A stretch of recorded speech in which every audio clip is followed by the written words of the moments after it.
Good morning class.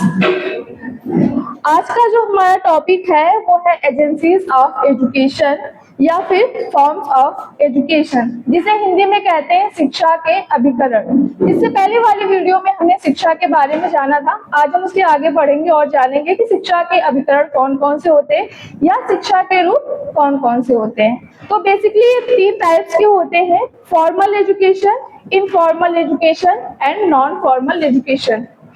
सबसे पहले हम बात करेंगे फॉर्मल एजुकेशन की, जिसे हिंदी में कहते हैं औपचारिक शिक्षा।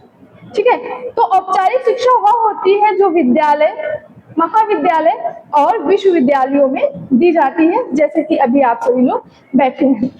औपचारिक शिक्षा की विशेषता यह होती है कि ये पहले से वेल प्लान होती है कि हमें कैसे शिक्षा देनी है, हमारा करिकुलम क्या होगा, हमारे उद्देश्य क्या होंगे। ठीक है, शिक्षण विधियां कौन कौन सी होगी, टीचर्स ये डिसाइड करता है बच्चे के इंटरेस्ट के अकॉर्डिंग, ठीक है, उसके आईक्यू लेवल के अकॉर्डिंग कि हमें किस तरीके की शिक्षा बच्चों को देनी होती है। तो ये पहले से ही प्लान होते हैं। इसके अलावा ये जो शिक्षा होती है इसमें आपको परीक्षाएं देनी पड़ती है, एग्जाम देने पड़ते हैं, जिसका आपको प्रमाण पत्र मिलता है, रिजल्ट मिलता है कि आपके अंदर कितनी योग्यता है। ठीक है, इसके आगे इसके लिए अधिक समय लगता है। आप जैसे स्कूलिंग कर रहे हैं, है ना, तो उसमें पूरा अगर आपको एक कक्षा पार करनी है तो पूरे 1 साल का समय लगता है। ठीक है, इसके साथ साथ इसमें धन भी व्यय होता है।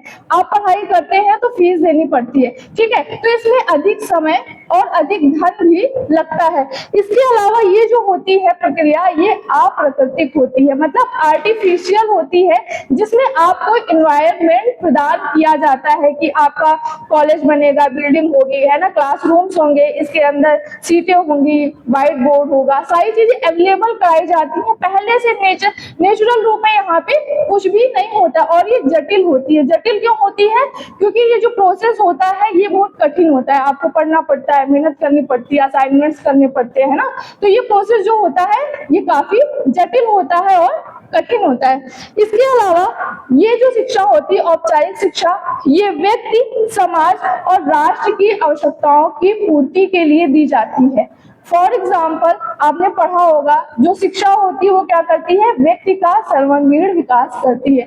तो ये पर्सनल डेवलपमेंट के लिए तो होती ही होती है, लेकिन इसके साथ साथ समाज की आवश्यकताओं की पूर्ति के लिए भी होती है और राष्ट्र की जो आवश्यकताएं होती हैं उनकी भी पूर्ति के लिए होती हैं। आप फॉर्मल एजुकेशन ग्रहण कर रहे हैं तभी तो आप आगे जाकर के जॉब कर पाएंगे, है ना। तो जॉब क्या है, आपका पर्सनल आवश्यकता है, आपकी व्यक्तिगत आवश्यकता है कि हमें जॉब पानी है। इसके अलावा अगर हम राष्ट्र की आवश्यकताएं करें तो जैसे कि आप जो है फॉर्मल एजुकेशन लेकर के यूपीएससी, आईएएस, पीसीएस बन जाते हैं, तो आईएएस, पीसीएस सिर्फ अपने लिए नहीं बनते हैं, है ना, आप राष्ट्र के निर्माण के लिए, आप राष्ट्र का आगे बढ़ाने के लिए, योगदान देने के लिए भी बनते हैं, है ना।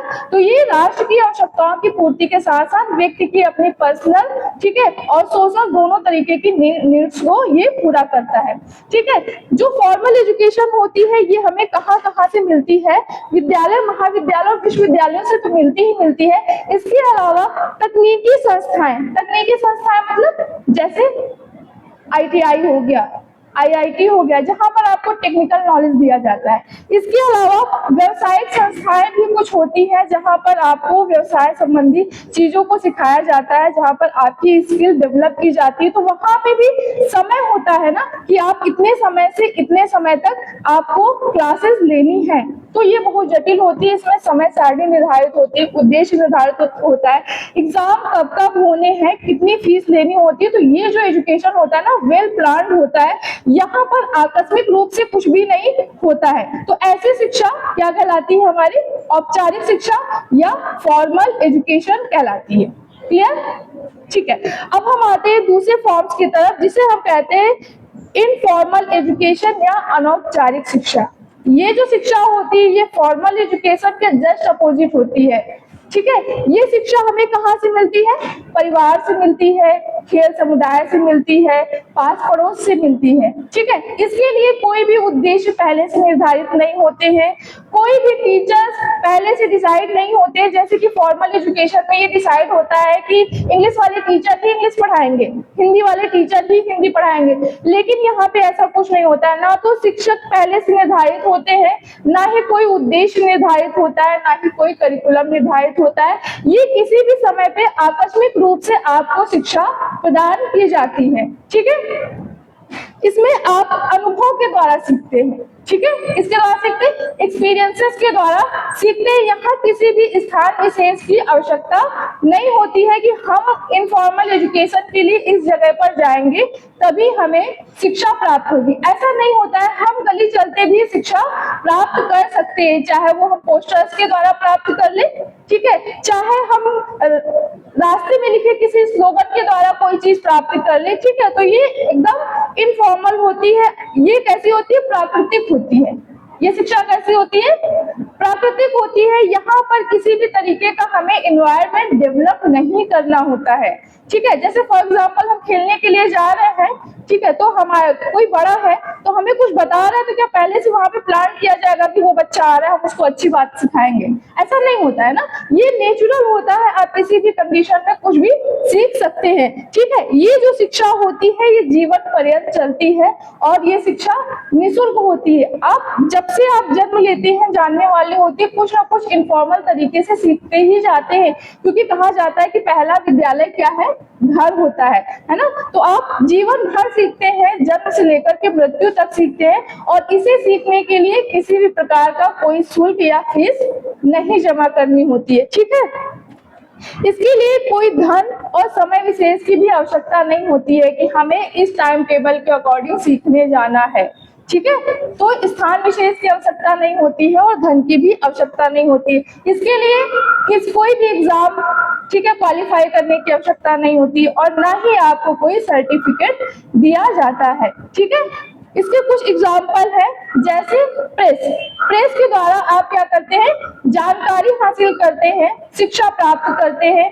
रेडियो है, टीवी है, सिनेमा घर है, इन सभी जगहों से आप इनफॉर्मल एजुकेशन शिक्षा प्राप्त करते हैं। ठीक है, लास्ट है हमारा नॉन फॉर्मल, जो औपचारिक और अनौपचारिक के बीच की कड़ी है। ठीक है, जो नॉन फॉर्मल एजुकेशन है इसके अंदर औपचारिक और अनौपचारिक दोनों ही फॉर्म्स के गुण आते हैं। ठीक है, सबसे पहले क्या होता है कि इसके अंदर फ्लेक्सिबिलिटी पाई जाती है। फ्लेक्सिबिलिटी क्या होता है? लचीलापन। व्यक्ति के अनुसार हम इसमें शिक्षा प्राप्त कर सकते हैं। जो पर्सन शिक्षा प्राप्त करना चाह रहा है वो अपने समय के अनुसार शिक्षा प्राप्त कर सकता है। जैसे कि ऑनलाइन क्लासेस चलती हैं, है ना, अगर आप ऑनलाइन क्लासेस नहीं कर पा रहे तो जो रिकॉर्डेड वीडियोस होती हैं वो आप बाद में देख सकते हैं, है ना।